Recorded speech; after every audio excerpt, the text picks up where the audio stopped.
আসসালামু আলাইকুম। রিকাবি বাজার বালিকা উচ্চ বিদ্যালয়ে অনলাইন ক্লাসে সকল শিক্ষার্থীদেরকে আবারও স্বাগত জানাচ্ছি। আশা করছি তোমরা সবাই ভালো আছো। আমি রিপা আক্তার, সহকারী শিক্ষিকা, রিকাবি বাজার বালিকা উচ্চ বিদ্যালয়। তো আজকে আমি তোমাদের সামনে হাজির হয়েছি অষ্টম শ্রেণীর তথ্য ও যোগাযোগ প্রযুক্তি এই বিষয়ে পঞ্চম অধ্যায় নিয়ে, অর্থাৎ শিক্ষা ও দৈনন্দিন জীবনে ইন্টারনেটের ব্যবহার।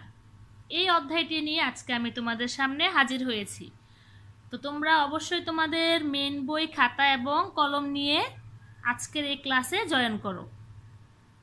তো আজকে আমাদের বিষয়টি হচ্ছে যে আমরা আজকে যেই বিষয়ে পাঠদান করব তার মূল টপিকটি হচ্ছে যে আমরা আমাদের এই দৈনন্দিন জীবনে এবং আমরা যারা শিক্ষার্থী আছি তারা শিক্ষা জীবনে ইন্টারনেট কিভাবে ব্যবহার করছি এবং কোথায় কোথায় ইন্টারনেট ব্যবহার করা হচ্ছে এই বিষয়গুলো নিয়ে আমরা আজকে জানব।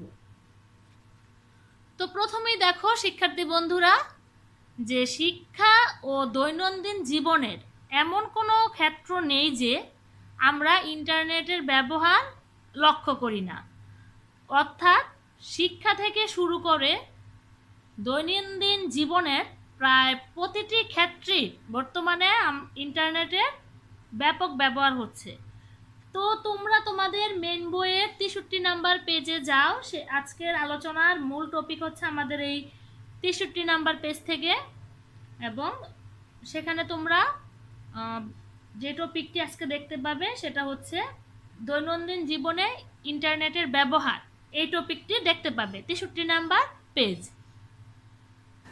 তো এই অধ্যায় পাঠের মাধ্যমে, অর্থাৎ আমরা আমাদের এই যে দৈনন্দিন জীবনে শিক্ষা এবং দৈনন্দিন জীবনে যে ইন্টারনেটের ব্যবহার, এই অধ্যায়টি পড়ে বা পাঠের মাধ্যমে আমরা ইন্টারনেটের ব্যবহারের ক্ষেত্রগুলো চিহ্নিত করতে পারব, শিক্ষা ক্ষেত্রে ইন্টারনেটের গুরুত্ব ও ব্যবহার জানতে পারব, দৈনন্দিন জীবনে বিভিন্ন সমস্যা সমাধানে ইন্টারনেটের ব্যবহার সম্পর্কে জানতে পারবো, ইমেইল অ্যাকাউন্ট তৈরি করতে পারবো, ইমেইল কি এবং ইমেইল পাঠানোর কৌশল জানতে পারবো। তো প্রথমে জানি যে ইন্টারনেট কি বা এর কাজ কি। ইন্টারনেট হচ্ছে ইন্টার অর্থ অভ্যন্তরীণ, আর নেট অর্থ হচ্ছে জাল। অর্থাৎ অভ্যন্তরীণ যে জালের মাধ্যমে কোনো একটা প্রক্রিয়া গড়ে ওঠে সেটাই হচ্ছে ইন্টারনেট। তো ইন্টারনেট হলো পৃথিবী জুড়ে বিস্তৃত অসংখ্য নেটওয়ার্কের সমন্বয়ে গঠিত একটি বৃহৎ নেটওয়ার্ক ব্যবস্থা।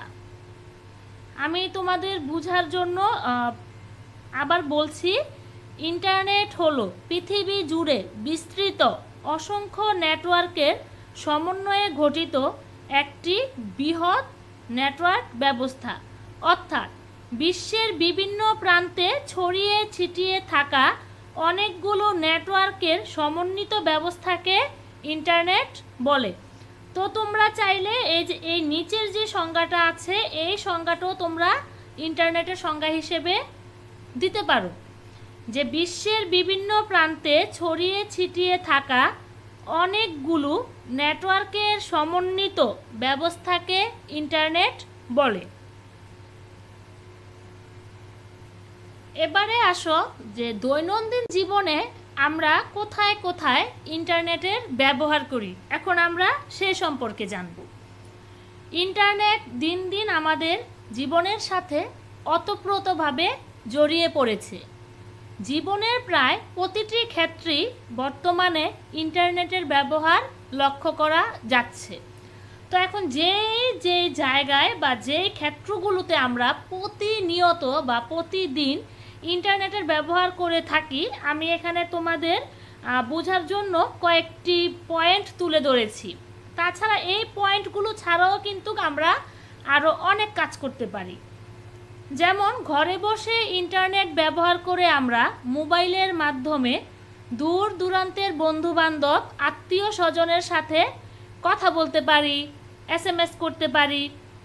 তাছাড়া তাদেরকে সরাসরি দেখে অর্থাৎ ভিডিও কলের মাধ্যমে আমরা কথা বলতে পারি, তাদের সাথে যোগাযোগ করতে পারি। মার্কেটে না গিয়েও অনলাইনে আমরা এখন শপিং করতে পারি। হাসপাতাল, পুলিশ, ফায়ার সার্ভিস, অ্যাম্বুলেন্স এবং অন্যান্য যেই জরুরি সেবাগুলি আছে, তো সেই জরুরি সেবার মোবাইল নাম্বারগুলো এখন আমরা ইন্টারনেট থেকে পেয়ে থাকি। ঘরে বসে পানি, গ্যাস, বিদ্যুৎ বিল দিতে পারি। স্কুল, কলেজ, বিশ্ববিদ্যালয়ে এর ভর্তি কার্যক্রম এবং বিভিন্ন পরীক্ষার ফলাফল আমরা এখন ঘরে বসেই জানতে পারি। তাছাড়া যদি আমরা কোথাও যাই, যদি রাস্তা বা ওই এলাকার পথঘাট না চিনি, সেক্ষেত্রে গাড়িতে এখন বর্তমানে জিপিএস ব্যবহার করা হয়। আর জিপিএসের মিনিংটা হচ্ছে যে গ্লোবাল পজিশনিং সিস্টেম, অর্থাৎ এর মাধ্যমে পথঘাট চিনতে সাহায্য করে। তো এটা গাড়িতে বসানো থাকে এবং সেই গাড়িটি ওই জায়গায় যখন যাবে, তো যে জায়গাটা তুমি না চিনো, তো জিপিএস যদি তোমার গাড়িতে লাগানো থাকে বা জিপিএস যদি তোমার ফোনে থাকে, সেক্ষেত্রে তুমি কি করতে পারবে, ওই জায়গাটা সহজে চিনে সেখানে যেতে পারবে। তাছাড়া কিন্তু বর্তমানে যে স্মার্টফোন বা মোবাইল আছে অ্যান্ড্রয়েড, তো সেখানে তুমি যদি তোমার গুগল ম্যাপ যেটাকে আমরা বলি, তো সেটা যদি সেট করে রাখো, কোথাও গিয়ে যদি তোমার কোনো জায়গা বা কোনো একটা এলাকা খুঁজতে সমস্যা হয় বা চিনতে সমস্যা হয়, সেক্ষেত্রে তোমরা ওই ম্যাপের মাধ্যমে সহজেই জায়গাটাকে খুঁজে বের করতে পারো। তাছাড়াও আরও বিভিন্ন কাজে আমরা ইন্টারনেট ব্যবহার করে থাকি, যেমন কৃষকরা তাদের বিভিন্ন ফসল সম্পর্কিত তথ্যগুলো এখন ইন্টারনেটের মাধ্যমে পেয়ে থাকে। তাছাড়া হচ্ছে আমাদের চিকিৎসা সেবা, এখন কিন্তু বর্তমানে টেলিমেডিসিন চিকিৎসা সেবা পদ্ধতি চালু হয়েছে। তুমি এখন ঘরে বসে তোমার স্মার্টফোনটি দিয়ে এই ইন্টারনেটের মাধ্যমে অনলাইনে যে কোনো ডাক্তারের সাথে কথা বলে যে কোনো রোগের ট্রিটমেন্ট তুমি ঘরে বসে এখন নিতে পারো। তাছাড়া যে বিভিন্ন বিশ্ববিদ্যালয়, স্কুল, কলেজে যখন ভর্তি কার্যক্রমগুলো, অর্থাৎ এখন তোমাদের সশরীরে সেখানে না গিয়ে ঘরে বসে অনলাইনে এই ভর্তি কার্যক্রমগুলো তোমরা সম্পূর্ণ করতে পারো।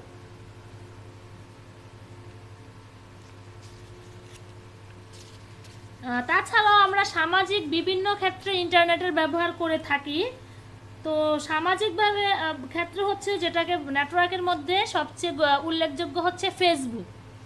আমরা এখন ফেসবুকের মাধ্যমে খুব সহজেই বিশ্বের যে কোনো প্রান্তের মানুষের সাথে একটা যোগাযোগ ব্যবস্থা গড়ে তুলেছি, যার ফলে আমরা এখন সমাজের প্রত্যেক স্তরের মানুষের সাথেই আমাদের পরিচয় হচ্ছে, আলাপ আলোচনা হচ্ছে, তাদের ভালো মন্দ খোঁজ খবরগুলো একে অপরের সাথে আমরা শেয়ার করতে পারছি, নিতে পারছি। তো বিভিন্ন তাছাড়া আমরা বন্ধু বান্ধবের সাথে এখন এই সামাজিক যোগাযোগ সাইটের মাধ্যমে, ফেসবুকের মাধ্যমে বা টুইটারের মাধ্যমে শুভেচ্ছা বিনিময় করতে পারছি, তাদের সাথে বিভিন্ন ছবি, কথাবার্তা এগুলি বিনিময় করতে পারছি। অর্থাৎ আমাদের এখন দৈনন্দিন জীবনে প্রতিটি স্তরেই ইন্টারনেট ব্যাপকভাবে প্রভাব ফেলেছে। এবারে আসো তোমাদের মেন বইয়ের 65 নাম্বার পেজ। 65 নাম্বার পেজে শিক্ষা জীবনে ইন্টারনেটের প্রভাব, অর্থাৎ আমরা যারা শিক্ষার্থী আছো, তোমরা যারা শিক্ষার্থী, তোমরা তোমাদের এই শিক্ষা জীবনে কোথায় ইন্টারনেট ব্যবহার করছো বা তোমাদের এই শিক্ষা কার্যক্রমের ইন্টারনেটের প্রভাবটা এখন আমরা আলোচনা করব। বর্তমানে শিক্ষাক্ষেত্রে ইন্টারনেটের ব্যবহার ব্যাপক হারে বৃদ্ধি পেয়েছে।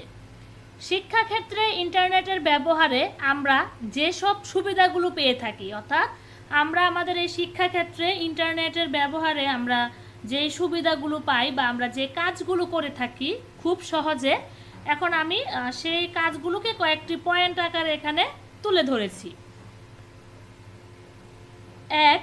অনলাইনে সজ্জিত লাইব্রেরি থেকে যে কোনো বই পড়া যায়।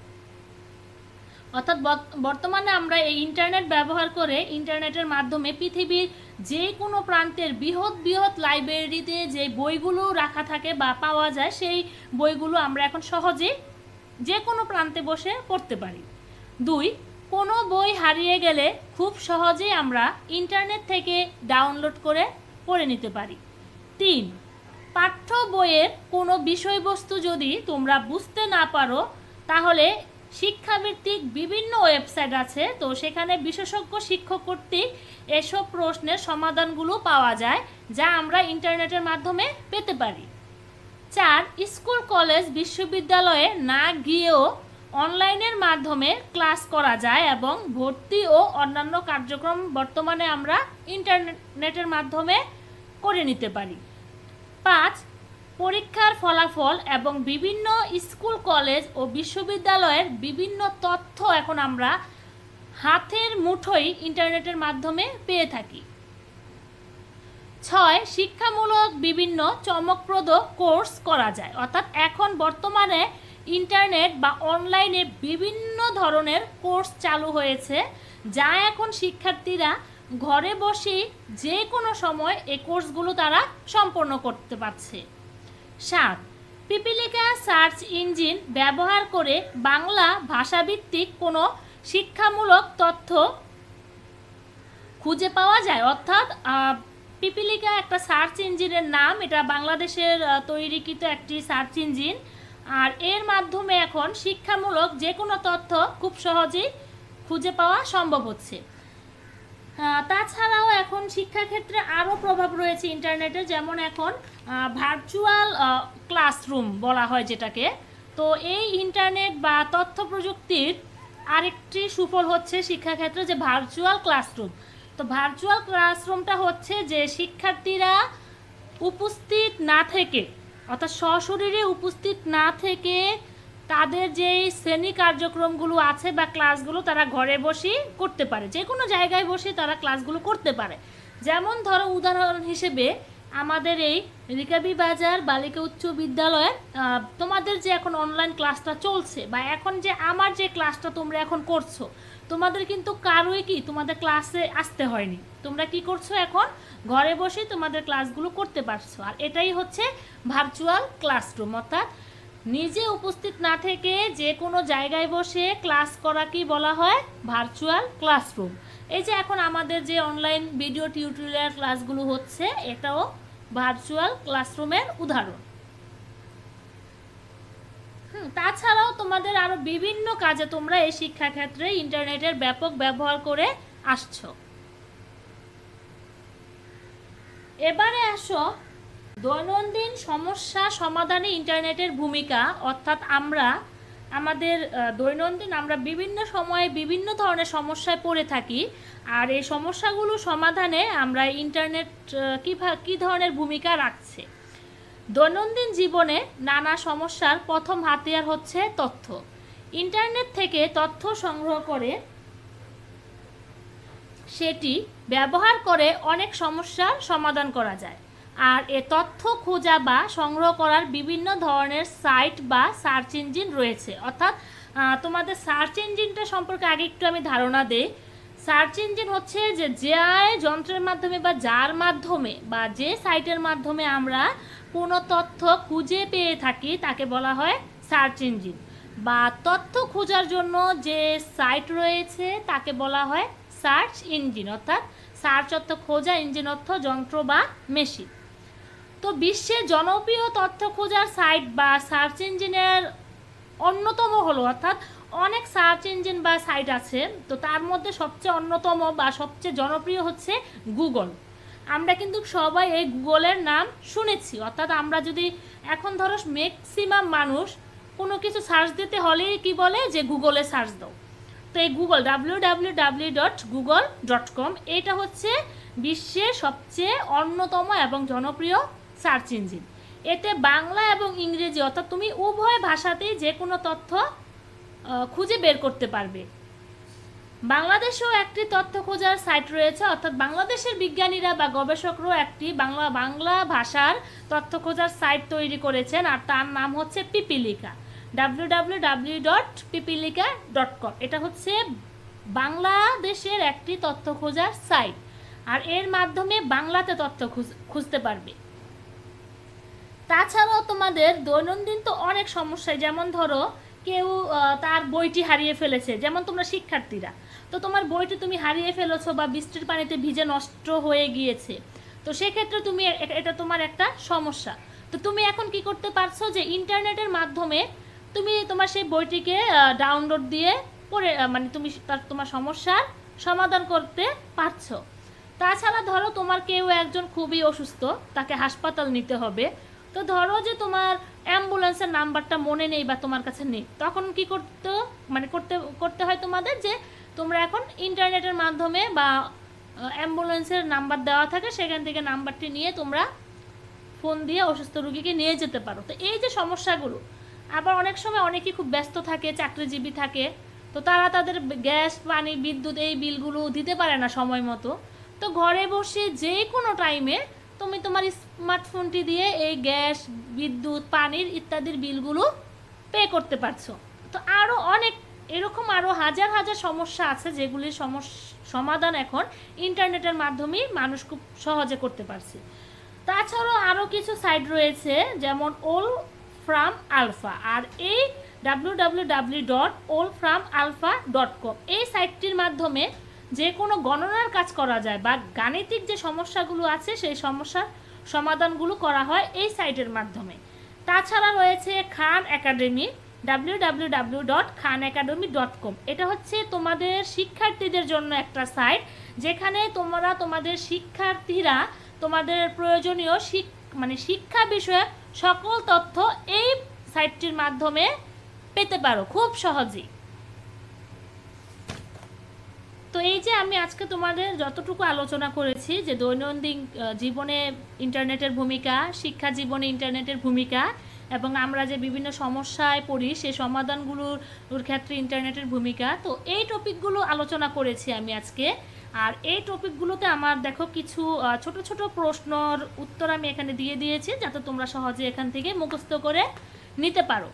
তো প্রথমে আসো ভার্চুয়াল ক্লাসরুম। যে ভার্চুয়াল ক্লাসরুম হচ্ছে এমন একটি কম্পিউটার সমন্বিত ব্যবস্থা যেখানে ছাত্রছাত্রীরা ক্লাসরুমের কার্যক্রমে ভিডিও কনফারেন্সের মাধ্যমে জয়েন করতে পারে। অর্থাৎ এই ভার্চুয়াল ক্লাসরুমের মাধ্যমে শিক্ষার্থীরা ক্লাসে উপস্থিত না থেকে তাদের শ্রেণী কার্যক্রম সম্পন্ন করতে পারে। সার্চ ইঞ্জিন, সার্চ শব্দের অর্থ খোঁজা আর ইঞ্জিন অর্থ হচ্ছে যন্ত্র বা মেশিন। অর্থাৎ যে যন্ত্রের মাধ্যমে বা যার মাধ্যমে কোনো তথ্য খোঁজা হয়ে তাকে সার্চ ইঞ্জিন বলে। অর্থাৎ কোনো তথ্য, এখানে তথ্য হবে যে কোনো তথ্য যদি খোঁজা হয়ে থাকে সেক্ষেত্রে তাকে সার্চ ইঞ্জিন বলে। অথবা ইন্টারনেট থেকে তথ্য খোঁজার জন্য ব্যবহৃত সাইটকে সার্চ ইঞ্জিন বলে। তোমরা এখান থেকে এই যে এক লাইনের যে উত্তরটি আছে সেটিও দিতে পারবে, যে 2 লাইনের নিচে যে ইন্টারনেট থেকে তথ্য খোঁজার জন্য যে সাইট ব্যবহৃত হয় তাকে সার্চ ইঞ্জিন বলে। ওয়েবসাইট, ইন্টারনেটে তথ্য উপস্থাপনের জন্য যে বিশেষ ব্যবস্থা ব্যবহৃত হয় তাকে ওয়েবসাইট বলে। ব্রাউজার, ওয়েবসাইট ব্রাউজ করার জন্য যে অ্যাপ্লিকেশন সফটওয়্যার ব্যবহার করা হয় তাকে ব্রাউজার বলে। অর্থাৎ ব্রাউজারটা হচ্ছে একটি অ্যাপ্লিকেশন সফটওয়্যার। তো আমরা অ্যাপ্লিকেশন সফটওয়্যার কি সেটা কিন্তু আমরা আমাদের 3য় অধ্যায়ে বা গত ক্লাসে করেছিলাম বা বুঝেছিলাম। তো প্রিয় শিক্ষার্থী বন্ধুরা, আজ এ পর্যন্তই। তো আমি এতক্ষণ তোমাদের সাথে যে বিষয়গুলো নিয়ে আলোচনা করেছি, আশা করছি তোমরা খুব সহজেই বিষয়গুলো বুঝতে পেরেছো। আর যদি কারো কোথাও বুঝতে সমস্যা হয় সেক্ষেত্রে আমাকে অবশ্যই কমেন্টসের মাধ্যমে জানিয়ে দিবে। আমি তোমাদেরকে পরবর্তী ক্লাসে ইনশাল্লাহ উত্তর দেওয়ার চেষ্টা করব। এবার আসো বাড়ির কাজ। তো তোমাদের প্রত্যেকের কাছেই কিন্তু আইসিটি আমার দেওয়া যে শীট সেটি আছে, প্রশ্ন সম্বলিত একটি শীট উত্তর সহ। তোমরা কিন্তু অবশ্যই ওই শীটের প্রশ্নগুলো খুব ভালোভাবে মুখস্থ করে ফেলবে, কারণ ওটা হচ্ছে তোমাদের ফাইনাল সাজেশন। তো এখানে আমি বাড়ির কাজ দিয়েছি, 3টা প্রশ্ন দিয়েছি, অবশ্যই 3টা প্রশ্ন মুখস্থ করে লিখবে। 1, সার্চ ইঞ্জিন কি? একজন শিক্ষার্থী হিসেবে তুমি ইন্টারনেট থেকে কি কি সুবিধা পেতে পারো সেটা লিখবে। আর 2, ইন্টারনেট বলতে কি বোঝায়? দৈনন্দিন জীবনে ইন্টারনেটের ব্যবহার। 3, দৈনন্দিন সমস্যা সমাধানে ইন্টারনেটের ভূমিকা। আমি আশা করব এই 3টা প্রশ্নের উত্তরই কিন্তু আমি আজকে তোমাদের এই ক্লাসে বলেছি এবং বুঝিয়েছি। তো তোমাদের আজকের এই ক্লাসটি থেকে এই 3টা প্রশ্নের উত্তর দিতে খুব সহজ হবে। তো ধন্যবাদ সবাইকে ক্লাসে জয়েন করার জন্য। আর যারা এখনও ক্লাসে জয়েন করোনি, আশা করব যে খুব তাড়াতাড়ি তোমরা জয়েন করে ফেলবে। তো আজকে এ পর্যন্ত। আবারও সবাইকে ধন্যবাদ জানিয়ে শেষ করছি। সবাই ভালো থেকো, নিরাপদে থেকো।